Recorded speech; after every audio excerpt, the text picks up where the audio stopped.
नमस्कार दोस्तों, Monika FM radio में आपका स्वागत है।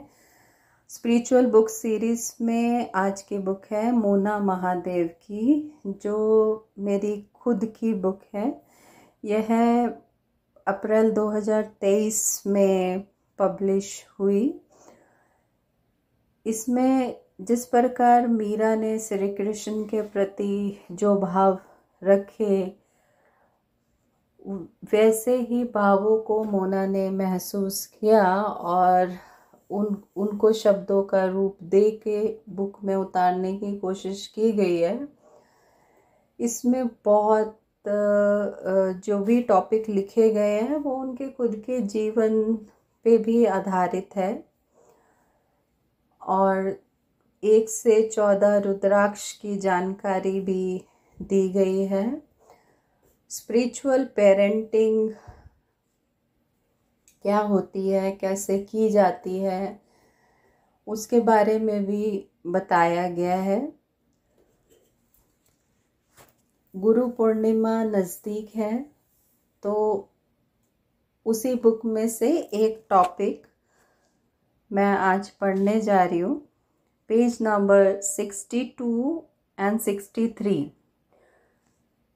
गुरु और प्रभु भक्ति। गुरु तीर्थ, माता पिता तीर्थ, संत तीर्थ, भक्त तीर्थ, पत्नी तीर्थ, पति तीर्थ, भगवदीय तीर्थ। मोना अपने महादेव की भक्ति में लीन आनंद में जीवन जी रही है। जिस मन से, भाव से, आदर से, समर्पण से, श्रद्धा आस्था से मोना अपने गुरु को देखती है, उसे उनमें ही ईश्वर दिखाई देते हैं। कोई अंतर नहीं गुरु और ईश्वर में। सदगुरु कहते हैं कि अपने परिवार से प्रेम करो, पर मोहों में मत फंसो। जितना कार्य हो सके करने का प्रयास करो। अपने आप को थका हुआ बोलकर अपने कर्मों से विमुख नहीं होना है। सदगुरु के दर्शन करके शिष्य कितना धन्य होता है, उसका मन कितना प्रफुल्लित होता है, उसे तो वही जान सकता है जिसके अपने भाव भी वैसे ही हों। संकल्प शक्ति के साथ और ध्यान यात्रा पर आपके सदगुरु हर पग पर आपका मार्गदर्शन करते हैं और आपको आपसे ही मिलवा देते हैं। महादेव रूपी रतन से मोना प्रसन्न है और आज बोल रही है, हीरा है मेरे पास महादेव के रूप में, समा गए अंदर। अब मोना मोना ना रही, हर सांस में महादेव है अंदर। 2 संत हुई, सहजोबाई और दयाबाई। दोनों की गुरु भक्ति अपूर्ण है। गुरु के प्रति परमात्मा से भी बढ़कर प्रेम भक्ति दोनों ने अपने भजनों में गाया है। गुरु ही ज्ञान का सागर तथा सच्चा पथ प्रदर्शक है। दोनों के एक ही गुरु थे, संत चरणदास, जो हरियाणा के मूल निवासी थे और बाद में दिल्ली के चांदनी चौक में आकर यहीं बस गए थे। चरणदास संत थे, किंतु साथ ही बहुत बड़े राष्ट्रभक्त भी थे। 1839 में उन्होंने अंग्रेजों के आक्रमण और शासन का विरोध किया था। सहजोबाई कहती हैं कि ईश्वर सारे काम करता है, सर्वशक्तिमान है, सब नियंत्रता है, सब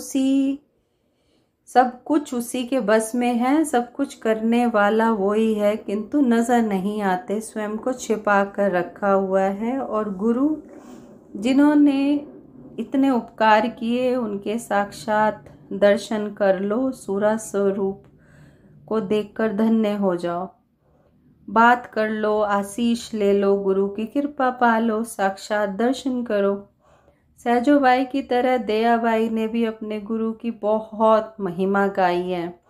वह कहती हैं, गुरु बिन ध्यान नहीं होवे, गुरु बिन 84 मग जोवे, गुरु बिन राम भक्ति नहीं जागो, गुरु बिना कर्म नहीं त्यागे, गुरु ही दीन दयाल,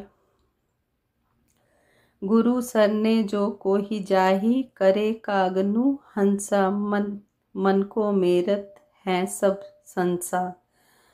गुरु के बिना जीवन का अर्थ नहीं। गुरु प्रकाश स्वरूप है, वे मनुष्य को अंधकार से बाहर निकालते हैं।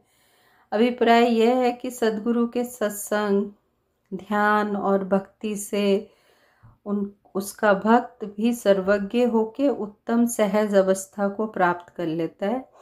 जैसे लोहा चुंबक के साथ मिलकर चुंबक ही बन जाता है, इसी प्रकार सद्गुरु की शरण गति और सेवा से भक्त भी भगवान के गुणों से संपन्न हो जाता है।